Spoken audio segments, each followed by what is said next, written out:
Welcome to Minute to Master. Today we're going to take a minute to master the concept of derivatives and how you can find the slope of a point on any graph. Alright, if you don't know what a derivative is, it's essentially literally the slope of any point on a graph. And you will find out that technically it's not any point because some points don't actually have a slope, which we'll talk about further in this video. But the derivative is the slope. And just a quick reminder, the equation for slopes that we've been learning so far in our math journey is y equals mx plus b, where m is the slope. Alright, so what is the derivative? Differential calculus is a study of derivatives or how one quantity changes in relation to another. Alright, so the derivative is also the rate of change. So basically, on any graph, if you want to find the slope right here, there would be a line tangent to that point that you could find a slope of. So there are two equations known as the difference quotient that you must know in order to know how to find a derivative. So this is not something that you would use a lot in this chapter to find derivatives, but if you are watching this video to prepare for something like an AP exam, you should certainly know how to use these two equations because some questions do specifically ask you to use these equations or at least know how to plug it in. But please skip this part of the video if this is not something that you've been taught by your teacher, or if this is not something that you need for the exam, because these equations do take some time to wrap your head around. Alright, so like we said, the derivative is a slope. So here we have our slope and what the slope equals. So we're just going to go ahead and use an example. Find the slope of 2x minus x squared, this function. So I'm going to use this one right here, which is a bit more common on things like AP exams. So let's just rewrite it really quickly. Since it's f of x, I'm just going to replace that a with an x over h. So how I'm actually going to plug this in is this is f of x, right? So it says f of x plus h. So if this is f of x, I'm just going to add an h to the x. So this is what that looks like, 2x plus h. So this is kind of like 2x. And then I have to add my x squared here, which is x plus h squared, minus just f of x, so which is 2x minus x squared, all over h. So from now on, it's actually pretty simple. All you have to do is simplify this equation so that you can plug in that 0 in the h. Right now, you can't do that because we have h in the denominator, and you cannot have 0 as a denominator because that would mean the equation is undefined, and that's not something we want because we want to be able to solve this equation and simplify it to the point where we can find out what the derivative is. Alright, so we're just going to go ahead, simplify this out.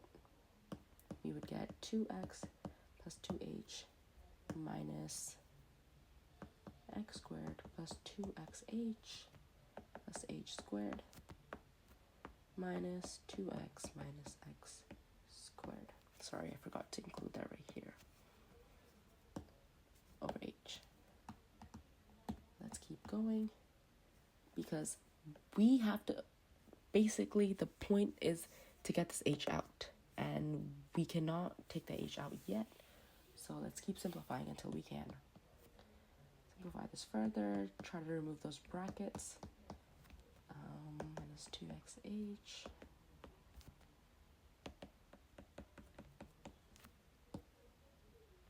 Alright, so I still can't remove my h, but I can simplify the numerator a little bit by removing some pairs that I see here. Alright, so what I'm left with now 2h minus 2xh minus h squared all over h. Now I can actually start to cancel this out because I have h in every single term in my numerator and in my denominator. So here we go. I can plug in that 0 for h right here. So I get 2 minus 2x minus h. This becomes 0. So all I have left is 2 minus 2x. So the derivative of the function 2x minus x squared is 2 minus 2x. If you were to find the derivative at x equals 3, all you would have to do is just simply plug in 3 where x goes, and you would get your derivative. Now, the way that someone would ask you for a derivative could vary in every single question, but some notations for finding the derivative is f prime of x, y prime, dy over dx, df over dx. This, at the bottom, the dx just means it's in terms of x. Alright, and then it could also be d over dx times f of x, or d over dx f of x, and various other notations. But these are some of the most common ones. Alright, so like I said in the beginning of this video, that there are actually some points on the graph where you cannot find the derivative. And let's look at why that could be the case. So let's look at the tan graph. All right, so right here, let's say you want to find the point, the slope of the point right here. Your tangent line would be completely vertical. And if you were to apply the rise over run formula to this vertical tangent line, you actually would not be able to, because there's nothing under this line that you can calculate for your y2 or your x2, right? So whenever there's a vertical tangent line, the slope is undefined. Another case where this is the case, another scenario where this could be the case is actually, let's imagine this. What is the derivative at this point when x equals, let's say, 2? You actually don't know, because y, it actually has 2 values for y. So in such a case, the derivative is also undefined. Another case could be when there's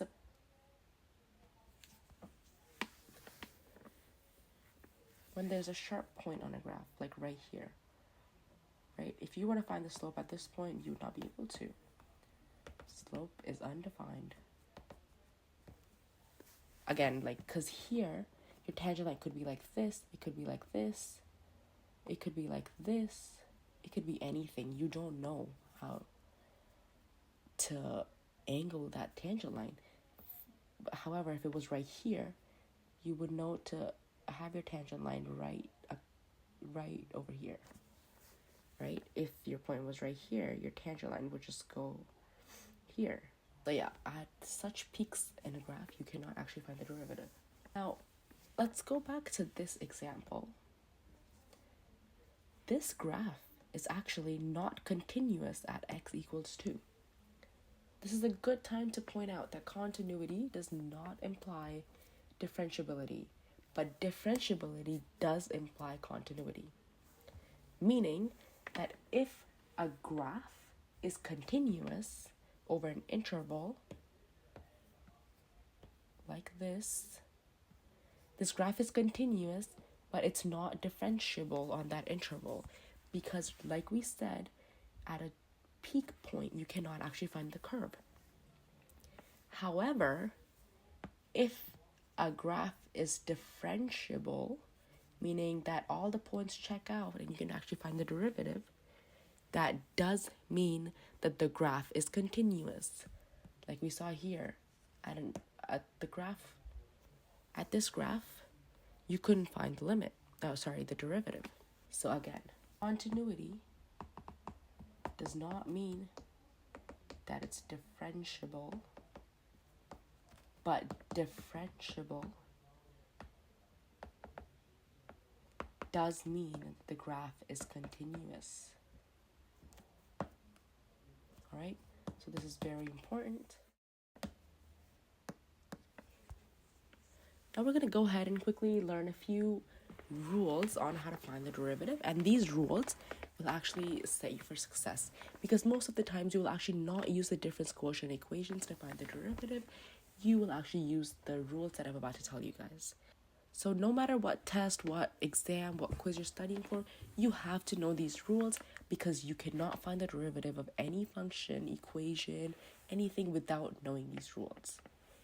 These are like the basic quick fundamentals on how to find the derivative.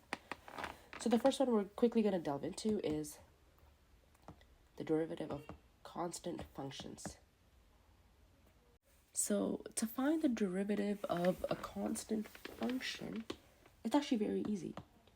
So if f of x is constant, for example, let's say 6, then f prime of x is 0.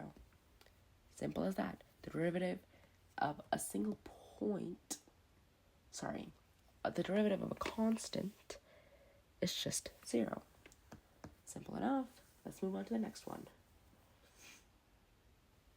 Now this is where I really want you to pay attention, because the power rule actually has the most power in this concept. So what it says is that if f of x equals x to the power of n, then f prime of x actually equals n times x to the power of n minus 1. If f of x is x squared, f prime of x would be, we're going to take the 2 out front because 2 is our n. So we're going to bring our n right here, write the 2, write our x, and then n minus 1, just 2x to the power of 1, also just written as 2x. So anytime we have x to the power of even negative 12, all you would have to do is bring the negative 12 out front, x to the power of negative 12 minus 1, which is negative 13, also written as negative 12, x to the power of 13. Our next really important rule is the constant multiple. Another really easy rule, c times f of x. If this is your function, then the derivative of that function is just c times the derivative of f of x. So you just take the constant out, basically. So what that means is that if f of x is 6x squared, the derivative would be, you take the constant out, 6 times the derivative of x squared. And you already know how to find the derivative of x squared with our power rule. So we'd have 6 here and times 2x to the power of 1, which is also 12x. So far, it's pretty simple, right? But now's a point where I want you to pay a bit more attention, because these rules are also pretty easy, but they just take a little bit, they're just a little longer. So we have our sum and difference rules. Don't confuse difference for differentiable, but this rule says that if you add two functions together, the derivative of that function would just be f prime of x plus g prime of x. Very simple. F of x, take its derivative, add the sign. G of x, take its derivative with that sign. As some of you can probably already guess, derivative of when you subtract two functions is exactly the same as this one, except you just change the sign. All right, so a quick example, 3x squared minus 4x. All you have to do here is use the constant multiple rule here. You get 6x minus 4. And there you have it. Now, the reason I was actually asking you to pay a little bit of attention in the sum and difference rule is not because the rule itself is hard. It's just because I don't want you to confuse this with the product, the quotient rule. Because they work similarly, but some of them are a bit more complex. So, product rule says that if you want to find the derivative of two functions that are multiplied with each other, you can actually no longer just say the derivative of f of x times derivative of g of x. It's a little different now. So how you would solve this would be take the derivative of f of x multiplied by g of x, not its derivative, add f of x, not the derivative, and multiply it by g of x. It's pretty straightforward. First, you're taking the derivative, multiplying it with the second function. Take the first function, multiply it with the derivative of the second function. Let's apply this. 3x squared times 6x.